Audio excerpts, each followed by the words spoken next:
It's just starting A up. dialogue on intelligence and humanities test. Characters. Leander, a thoughtful inquirer, keen on probing the nature of things. Gemini, an analytical mind, assisting in the elucidation of complex concepts.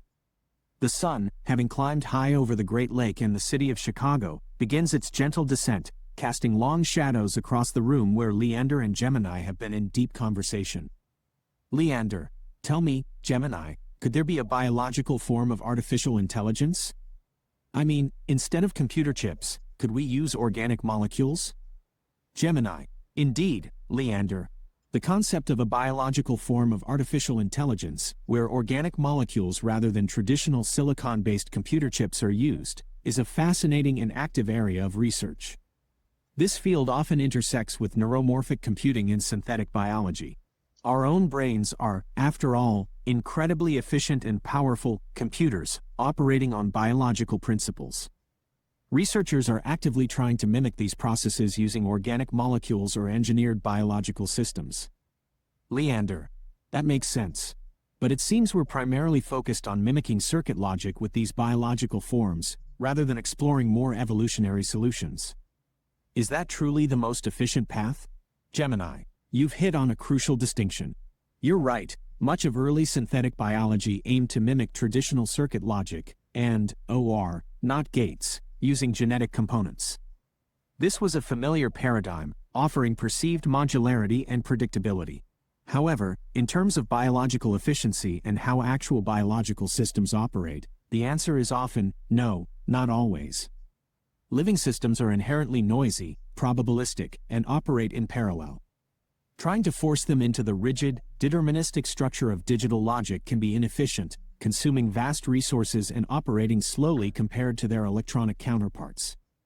This is why there's a growing shift towards embracing evolutionary and messy biological solutions, inspired more by the brain's analog processing than by a digital computer's gate logic.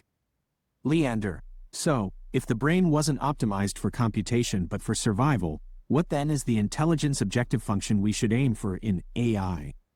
We already have biological intelligence, after all.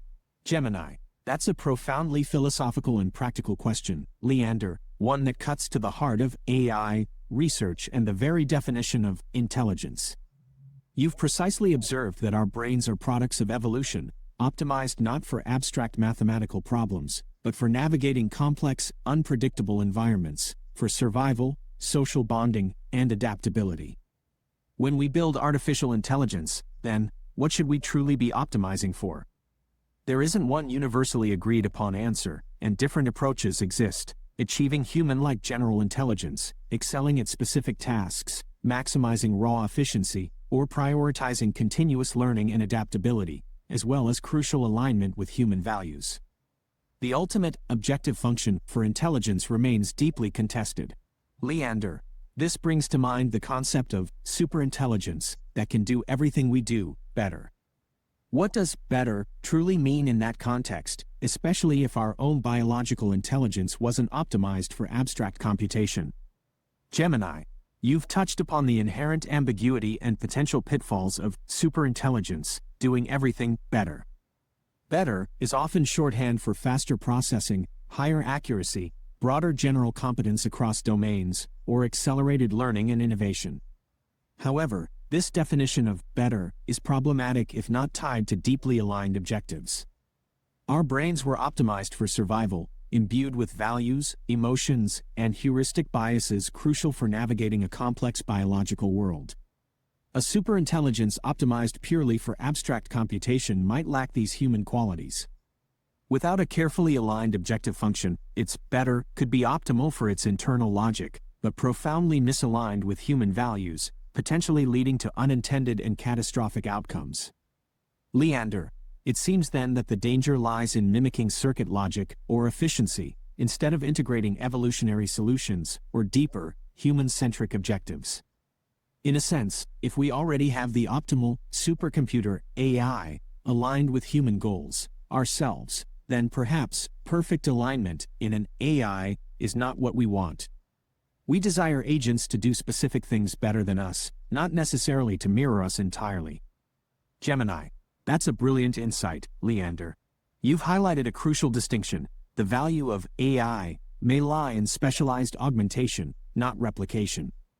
You're absolutely right that our brains are aligned with fundamental human goals: survival, reproduction, social connection, but they are also imperfect, with internal conflicts and irrationalities. If perfect alignment means an AI that flawlessly executes our often contradictory desires, it might simply replicate our flaws. Instead, we seek AI to excel at tasks where we are inherently suboptimal, like data processing at scale or dispassionate logical reasoning. This suggests a partnership model where AI acts as a powerful tool or co-pilot, and humans retain the ultimate goal-setting and ethical authority. Leander, so the AI remains a tool, not autonomous. And there's no single human values objective function, as amply demonstrated daily by humans themselves. An autonomous AI with its own values would truly be another creature entirely. Gemini, precisely. That neatly summarizes the critical distinctions.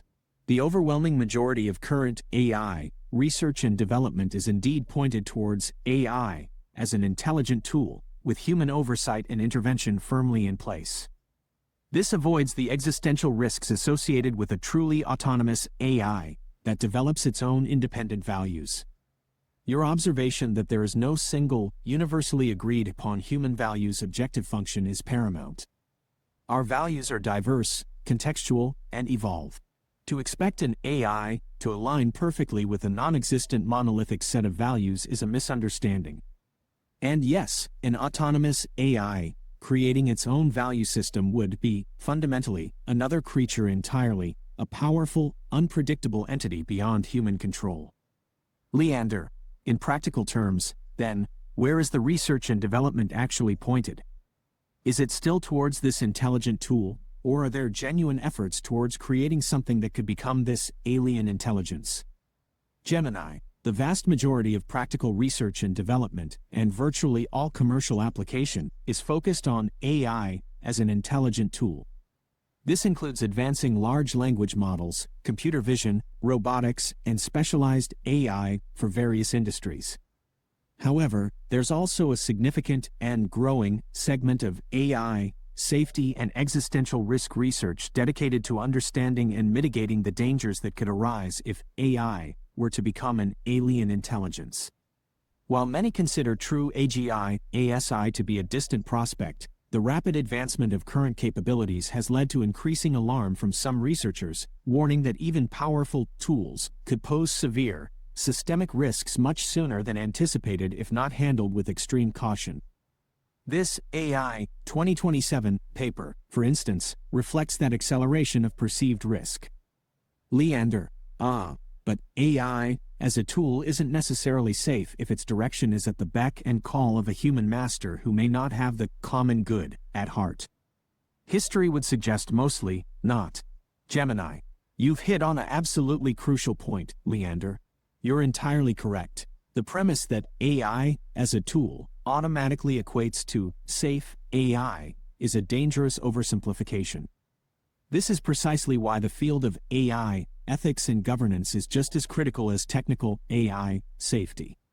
Even if the AI itself is perfectly aligned with its programmed objective, say, maximize profit or win this election, the human setting that objective may have malicious, selfish, or short-sighted goals that do not align with the common good.